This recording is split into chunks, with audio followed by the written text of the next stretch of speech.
యో సూర్యదేవా ఏంది ఎండ్ల మమ్మల్ని బతకమంటావా సావమంటావా? సావండి. నీకు మా మీద ఇంత పగ?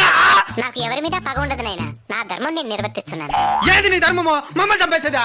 మరి మీరు చెట్లను చంపేసినప్పుడు ఈ ధర్మం ఎక్కడికి పోయింది నాయనా? అట్లా నాకు తెలుసు. ఈ ఎండకి తలకు తోట్లు పడుతున్నాయి.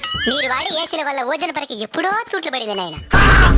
ఎండ ఎక్కువగా ఉంది ఏసీ 2 పాయింట్లు పెంచు అని అంటారు గానీ ఎండ ఎక్కువగా ఉంది 2 చెట్లు పెంచుదామని ఏ రోజైనా అనుకున్నారా?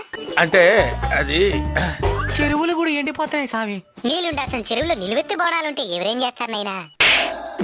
అడవులు కూడా ఎండిపోతున్నాయి సామి. మరి అక్కడే కదా నేను అపార్ట్మెంట్లు కట్టాల్సిందే.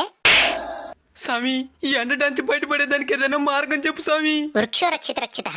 చెట్లను మీరు కాపాడితే అవి మిమ్మల్ని కాపాడతాయి. తప్పకుండా నాటి కాపాడుతాం సామి. సామి ఇంక మిఠాని ఈ ఎండలు తగ్గినా in front there is crocodile festival. అంటే ముందుంది ముసళ్ళ పండగ అని.